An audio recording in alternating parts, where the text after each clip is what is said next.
अस्सलामुअलैकुम वरहमतुल्लाहि वबरकातुहू। रब्ब इश्रह ली सदरी वयस्सिर ली अमरी वाहलुल उक़दतम मिन लिसानी यफ़क़हू क़ौली। आपका अपना इब्न सिकंदर खान आपसे मुखातब हूँ। मशहूर ज़माना दरावड़ के किले के सामने खड़ा हूँ और मज़ा आ गया है, पैसा भी लगा है, थकावट भी हुई है। यहाँ तक पहुँचने में जो मुश्किलात पेश आई हैं, लेकिन यहाँ आके माजी के झरोकों में झांका है। तो आप से ये मैं गुजारिश करूँगा सब दोस्तों से, इस व्लॉग को मुकम्मल देखिएगा, दोस्तों के साथ शेयर कीजिएगा और पसंद आने की सूरत में ज़रूर चैनल को सब्सक्राइब कर दीजिएगा। मेरी हौसला अफजाई होगी और आपका थैंकफुल भी रहूँगा। इस वक्त मैं खड़ा हूँ मेरे दोस्तों भावलपुर के नवाबों के बनाए हुए इस किले के पास। पहले हम भावलपुर में नूरमहल गए, नवाब सादक अब्बासी की लाडली बेगम नूर के नाम से वो जो महल बनाया गया था, उसका व्लॉग भी आप देख सकते हैं। अब हम पहुँचे हैं अपने सफ़र में। अब हमारा पड़ाव हो रहा है दरावड़ का मशहूर ज़माना यह किला है जो आप मेरे पीछे देख सकते हैं। अगर आप दिखा सकें तो दोस्तों को ये मुकम्मल किला दिखाइएगा। इस साइड्स पे भी दिखा दें ये सारा किला। आते जाइए, साइड पे भी दिखा दीजिए। जी दोस्तों, ये है बहुत ही मशहूर किला है। हम इसके अंदर के भी सारे हमने किले के अंदर भी गए हैं और ये अंदर के सारे मनाज़र, उनकी कुछ तस्वीरें हैं वो मैं आपको दिखाऊंगा। वैसे वहाँ वीडियो मैंने नहीं बनाई क्योंकि वीडियो बनाने में अगर एक जगह आपको दिखाता तो इसके लिए तो 10 घंटे की वीडियो भी, काफ़ी बड़ा किला है। और उस किले को जिस अंदाज में क्या आर्किटेक्ट है, मैं तो कहता हूँ मूलियात का भी कोई किला ये चोलिस्तान में है। भावलपुर से तकरीबन नियर अबाउट 100 किलोमीटर होगा ये जगह भावलपुर शहर से। यहाँ पर एक तो ये होता है कि भावलपुर के जो नवाब थे, जो बादशाह थे, जो ख़ानदान नवाब ख़ानदान है, उनकी रियासत कोई भावलपुर सिटी नहीं थी, सिंध तक फैली हुई थी। और ऊँच से लेकर सिंध के कुछ एरियाज़ हैं मुल्तान तक और मुजफ्फरगढ़, और इस एरिया तो बहुत ही बड़ा, ये तो एक पूरा आप समझ लें कि आधा पंजाब जो है वो भावलपुर की रियासत में शामिल था। अब इसकी जो रसाम है वहाँ पर कुछ नाम लिखे हुए हैं, कुछ शहज़ादियाँ हैं नवाबों की औलाद, कुछ जो ज़िंदा है, बाकी ज़्यादातर मेरे ढोल छपाई की मेहरबानियाँ हैं। उन्होंने नवाबों के लिए यहाँ पर क्या कहते हैं अरसा हयात इतना तंग किया है कि ज़्यादातर नवाब जो हैं यहाँ से चले गए हैं, कोई इंग्लैंड में है, कोई अमेरिका में है।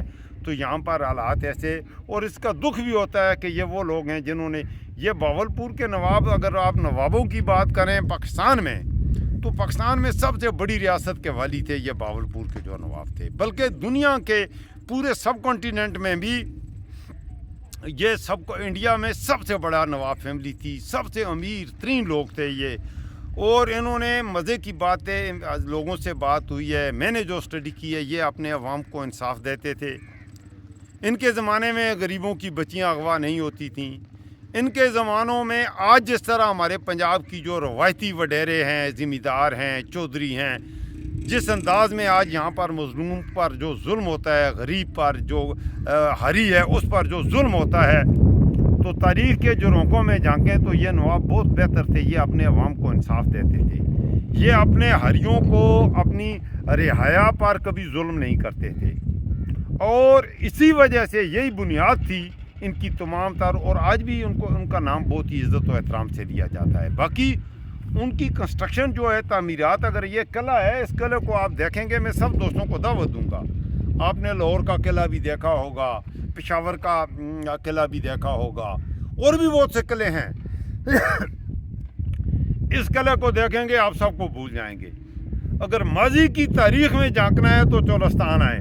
एक उमरकोट का किला, या ये किला है, और या सिंध में अगर आप जाएं तो उमरकोट का जो किला है सराय थर में, एक वो किला है। और ये सराय चोलिस्तान में इस वक्त मेरे दोस्तों में खड़ा हूँ। यहाँ पर मैंने कुछ घर भी देखे हैं। किले के ऊपर में जब गया हूँ तो इंतहाई मुझे दुख हुआ है तो ये सराई इलाका, लेकिन गुर्बत है और यहाँ पर कुछ बकारी हैं, बहुत ही ज़्यादा गुर्बत है।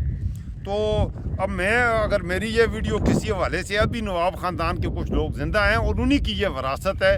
उनमें कुछ शहज़ादियाँ हैं, एक डेरा नवाब साहब में शहज़ादी है, उनके बारे में यहाँ लिखा हुआ है कि वो बाहयात हैं। अगर ज़िंदगी में मौका मिला तो मैं उस शहज़ादी साहब को ज़रूर मिलने जाऊँगा اور ان سے یہ ریکویسٹ کروں گا کہ یہاں کے یہ لوگ جو بھوکے مر رہے ہیں، اور اس قدر یہ غربت ہے، حالانکہ اتنی رچ اور اتنی ہسٹوریکل یہ جگہ ہے، اور یہاں تک آنے کے لیے جن رستوں سے ہم گزرے ہیں، اتنے ٹوٹی پھوٹی سڑک، یہاں پر کچھ ہی ہم میری طرح کے دل جلے ہی آتے ہیں، ویسے عام آدمی تو یہاں آتا بھی نہیں ہے۔ اب میں آپ کو قلعے کے ساتھ آپ کو یہ مسجد ہے، یہ میں اگر دکھا سکوں، یہ ادھر کیمرہ، اب میرے پیچھے آپ یہ مسجد دیکھ سکتے ہیں۔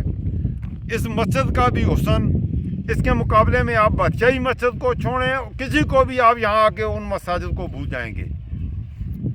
پھر یہاں کی سب سے جو خاص بات ہے، میں تو کہتا ہوں اس جگہ کو دراوڑ کی اتنی بڑی اہمیت ہے، 2 صحابہ کرام، 2 صحابی ہیں۔ اس قلعے کی اس سمت میں جاؤں گا، جاتے ہوئے فاتحہ کے لیے بھی حاضری دوں گا، تو الگ صحابہ کرام کے حوالے سے ولاگ بناؤں گا۔ یہاں پر 2 صحابہ کرام، نبی کریم صلی اللہ علیہ وسلم کے 2 صحابی یہاں پر مدفون ہیں۔ یہ جہاں میں کھڑا ہوں، یہاں سے تقریباً 2 کلومیٹر کے فاصلے پر میں واپسی میں جاؤں گا۔ ابھی گاڑی ہم نکالیں گے انشاءاللہ، تو اللہ کرے اندھیرا نہ چھا جائے، اب شام کا وقت ہے، تو میں ان صحابہ کرام کی قبور مبارکہ پر بہت بڑی بات ہے۔ اور اس جگہ کی اہمیت تو میں کہتا ہوں اس قدر اہم جگہ ہے کہ جہاں صحابہ کرام کی قبور ہیں، اس علاقے کو اتنا غربت میں، پسماندگی میں رکھا ہوا ہے، دیکھ کے دل کیا کہتے ہیں، خون کے آنسو ہوتا ہے کہ ہماری جو ریئل ہیریٹیج تھی اس کو ہم نے دفنا دیا ہے۔ جس طرح ہم نے اپنی عظیم ہستیوں کو، عظیم شخصیات کو ہمیشہ کے لیے دفنا دیا ہے۔ یہاں کل بھی بھٹو زندہ تھا، آج بھی، اور اب مریم زندہ ہے، اور پتہ نہیں یہ کب مرے گی۔ ان لوگوں کو جن کی 2 ٹکے کی اہمیت نہیں ہے، ان کو ہم نے اپنا ہیرو بنایا ہے، اور وہ ہستیاں جن کو ہم نے اپنے دلوں کے ساتھ سمیٹ کے رکھنا تھا، انہیں ہم نے فراموش کر دیا ہے۔ تو یہ دوستوں میرے پیچھے آپ یہ مسجد بھی دیکھ سکتے ہیں، اور اس طرف آپ دیکھیں تو وہ محلات، یہ پیچھے ذرا دور زوم کر کے اگر آپ دکھائیں تو ادھر کچھ محلات بھی ہیں۔ نواب جو کیونکہ رہتے تو بہاولپور شہر میں تھے، یہاں آتے تھے، یہاں کے یہاں پذیر ہوتے تھے۔ قلعہ کے اندر جائیں تو نوابوں کی رہائش کے لیے الگ ایک پورشن بنا ہوا ہے، سیکورٹی میئر کے تحت مختلف اندر بیرکس بنے ہوئے ہیں۔ اور اگر کوئی لشکر اچھا، ایک بات یہ بھی آپ کو بتاتا چلوں، رنجیت سنگھ یہاں حملہ آور ہوا تھا، اور رنجیت سنگھ بہت طاقتور تھا، اور رنجیت سنگھ شکست فاش کھائی، اور اپنے ساتھ جو کچھ لایا ہوا تھا وہ سب کچھ چیزیں نواب کو تحفہ تن دے کر یہاں سے رائے فرار حاصل کی تھی۔ یہ بھی اس جگہ کی ایک اہمیت ہے۔ اس وقت تک اتنا ہی، اب میں جاؤں گا انشاءاللہ نیکسٹ، اپنا اگلا میرا پڑاؤ ہوگا۔ جو 2 صحابہ ہیں ان کے نام کسی کو معلوم نہیں، لیکن یہاں پر یہ ہے کہ یہ 2 صحابہ کرام تھے جو یہاں پر آئے اور یہاں مدفون ہوئے۔ تو اگلے ولاگ میں صحابہ کرام کی قبور کی آپ کو زیارت کروں گا۔ اب تک اتنا ہی۔ ابن اسکندر اپنی ہر دعا میں آپ کو یاد رکھتا ہے، آپ بھی ابن اسکندر خان کو رکھیے گا اپنی دعاؤں میں یاد۔ اس وقت تک اتنا ہی۔ اللہ حافظ، فی امان اللہ۔